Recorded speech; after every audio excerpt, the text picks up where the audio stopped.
Hello दोस्तों, आज हम स्टार्ट करने जा रहे हैं मध्यकालीन भारत का इतिहास, जिसमें इस्लाम धर्म का उदय हुआ था।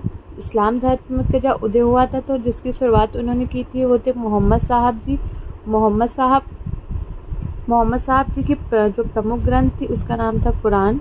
और मोहम्मद साहब जी का जो जन्म हुआ था वो हुआ था मक्का, और जिस 570 ईस्वी में, और उनकी मृत्यु हुई थी 532 ईस्वी में।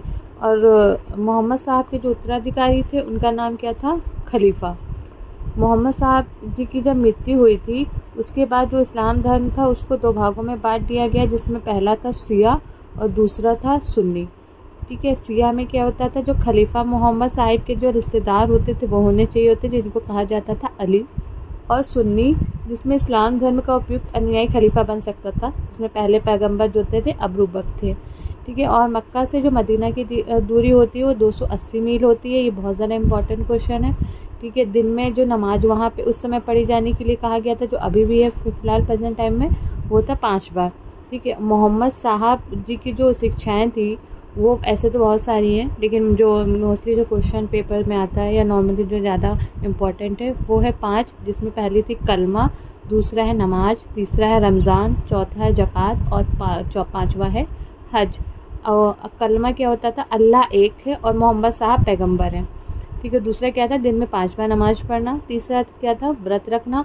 और चौथा क्या था? ज़कात, अपनी कमाई का 2% गरीबों को देना। ठीक है, और 5वां क्या था? हज, पूरे जीवन में एक बार हज की यात्रा करना, मक्का मदीना की यात्रा करना, मतलब यहाँ जहाँ इनकी जन्म और मृत्यु हुआ था।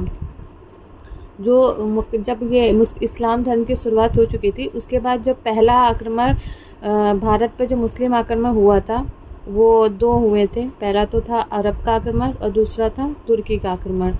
तो पहला तो जो अरब आक्रमण किया था वो मोहम्मद बिन कासिम ने किया था, और तुर्की आक्रमण जो हुआ था वो 2 लोगों ने किया था, महमूद गजनबी और मोहम्मद गोरी। ठीक है, तो यहाँ तक हम पढ़ चुके हैं। हम दूसरा आगे बढ़ते हैं। ठीक है, जो सिंध पर विजय, ठीक है, इसको सिंध विजय के नाम से भी जाना जाता है। भारत पर अरबों का आक्रमण।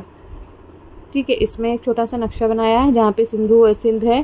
ठीक है, यहाँ पे क्या हुआ था, जो पूरे परिवार के साथ जो हम वाहिद थे उनके गुरुजी, ठीक है, वो पूरे परिवार के साथ दर्शन करने के लिए गए थे श्रीलंका।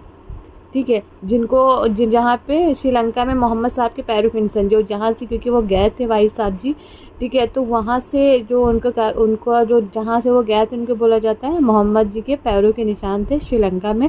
फिर श्रीलंका से जब वो सिंध जगह पे गए थे, सिंध की तरफ लौटे, ठीक है, तो वहाँ पे उनके साथ लूटपाट हुई। और उस लूटपाट के समय जिनका शासन था, जो शासन कर रहे थे, वो दाहिर नाम के शासक थे जो हिंदू थे। ठीक है, और वो इसकी कैपिटल थी एलोर, और जो उनके पिता थे दाहिर जी के, उनका नाम था लल चच वंश के थे ये, ललच। ठीक है, और जब इनके साथ यहाँ पे लूटपाट हो गई, ठीक है, तो होता है ना नॉर्मली कि अगर हमारा कोई फैमिली मेम्बर होता है या किसी को मतलब कोई जाता है, तो हम अगर उसको कोई लूट लिया जाता है या उसको हानि पहुंचाई जाती है तो हम बदला लेना चाहते हैं कि नहीं, अब उसने लूटा है तो हमें उसको सबक सिखाना चाहिए।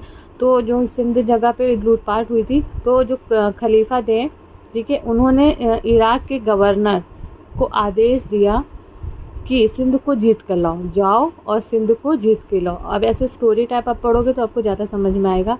ठीक है, तो अल हाजाज नाम था उनके, इनके दामाद थे। ठीक है, इनके दामाद थे, इन्होंने इसको ये काम सौंपा कि जाओ और सिंध को जीत के लाओ। ठीक है, तो इनके दामाद का क्या नाम था? मोहम्मद बिन कासिम, जिन्होंने पहला आक्रमण किया था भारत पर। ठीक है, ये इन्होंने जब आक्रमण किया था भारत पे तो ये कितने साल के थे? 17 साल के थे। और कब किया था? 1712 में। ठीक है, जिसको सिंध विजय के नाम से भी जाना जाता है। सिंध विजय इसलिए जाना जाता है क्योंकि इन्होंने सिंध पे विजय प्राप्त कर ली थी, इसलिए सिंध विजय नॉर्मल से तरीके से आप याद कर सकते हो। ठीक है, जो रावण जो युद्ध हुआ था उसको रावण का युद्ध के नाम से जाना जाता है। ठीक है, और ये जो युद्ध हुआ था क्योंकि इस समय यहाँ सिंध जगह थी, वहाँ के जो शासक कौन थे? दाहिर। तो कॉमन सी बात है, कहीं भी लूटपाट होगी तो उसके राजा पे ही ब्लेम आएगा कि आपके रहते रहते कैसे होगी। तो उन्होंने जब आक्रमण किया, ठीक है, मोहम्मद बिन कासिम ने दाहिर पे आक्रमण किया, इन दोनों के बीच में युद्ध हुआ। और इसके अंदर युद्ध में कौन जीता था? मोहम्मद बिन कासिम जीता था और दाहिर हारा था। ठीक है। और मोहम्मद बिन कासिम भारत पर आक्रमण करने वाले प्रथम व्यक्ति था, वो तो हम पहले भी पढ़ चुके हैं। ठीक है। और देवर बंदरगाह पर अधिकार, ठीक है। और क्योंकि ये जीत गए थे तो इन्होंने देवर बंदरगाह पर अधिकार भी कर लिया। ठीक है। दाहिर की पत्नी, क्योंकि ये हार गए थे तो दाहिर की पत्नी, ठीक है, और उनकी पुत्री सूर्य देवी और परिमर को उन्होंने कैद कर लिया। पहले जो राजा महाराजा होते थे, जिनको जो भी हार जाता था, या तो उनको बंदी बना लिया जाता था उनकी पत्नियों को, या तो उनकी पत्नी आत्महत्या कर लेती थी, जिनको जौहर कहा जाता था। ठीक है। या तो वो जौहर, मतलब अगर वो नहीं चाहती थी कि वो पकड़ी जाएं तो वो जौहर कर लेती थी। अगर पकड़ी जाती थी तो ज़्यादातर जो जीते हुए शासक होते थे तो उनको बंदी बना लिया करते थे, या तो उनसे शादी कर लेते थे। ठीक है। तो इन्होंने दाहिर की पत्नी को, इनका नाम रहा लाड़ी, ठीक है, इनको और इनकी पुत्री दो थी, सूर्य देवी और परिमल को कैद कर लिया।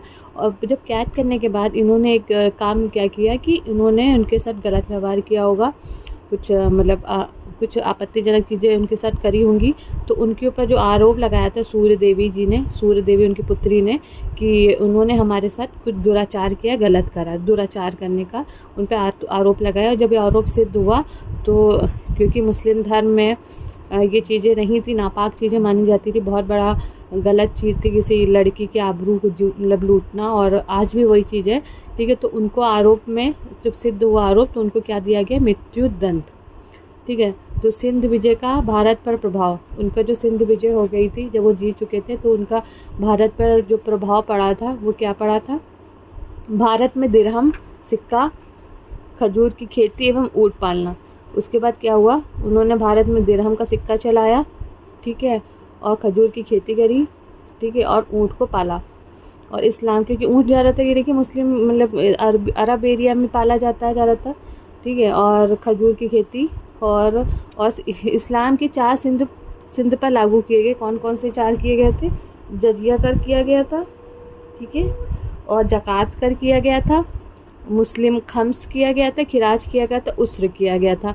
5 चीज़ें इन लोगों ने लागू करी थी, ठीक है, जिसमें जो जजिया कर होता था वो गैर मुसलमानों के लिए जाने जाना वाला कर था, इसको धार्मिक कर कहा जाता था। दूसरा का था ज़कात कर, ये धनी मुसलमानों पर लगाया जाता था। तीसरा था खम्स, जो युद्ध में लूटा हुआ धन, ठीक है, जिसमें जब युद्ध में जब कोई हार जाता था तो उसका धन लूट लेते थे। कॉमन सी बात है, कोई भी जीतेगा उसको तो छोड़ थोड़ी ना देगा धन, तो उसको लूट लेते थे। और वो जो 20% होता था वो खलीफा को जाता था, और 80% जो लेती थी वो लुटेरी सेना ले लेती थी, ठीक है।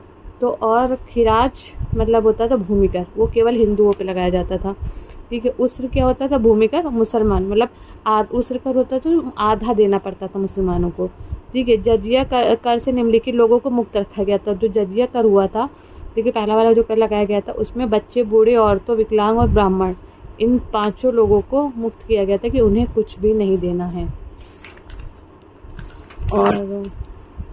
और क्या, भारत में नए धर्म इस्लाम से परिचय, ठीक है। तो और सिंध विजय के बाद सुल्तान मुल्तान में मंदिर, ठीक है, नाम बदल के क्या रखा गया था, महफूजा। जब इन्होंने सिंध पे विजय प्राप्त कर ली थी, वहाँ के जो मंदिर था मुल्तान नाम का, उसको नाम बदल के क्या कर दिया गया था, महफूजा।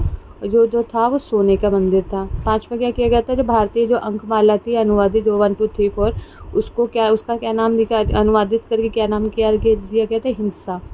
सिंध पर अरब आक्रमणकारी की जानकारी, जो इसकी जानकारी मिलती है जिस लेख से, वो चचनामा में मिलती है। उसके लेखक कौन थे, अली अहमद। और दूसरी मिलती है तबकात ए नासिरी, ठीक है, ये बुक है, इनके लेखक कौन से हैं, मिनहाजुद्दीन सिराज, ठीक है। और ये उसके बाद जो हमने यहाँ पे पढ़ा था, 2 हुए थे, पहला हुआ था अरब आक्रमण, दूसरा हुआ था तुर्की आक्रमण। तुर्क आक्रमण हम दूसरे वीडियो में पढ़ेंगे। उसके लिए thank you so much guys.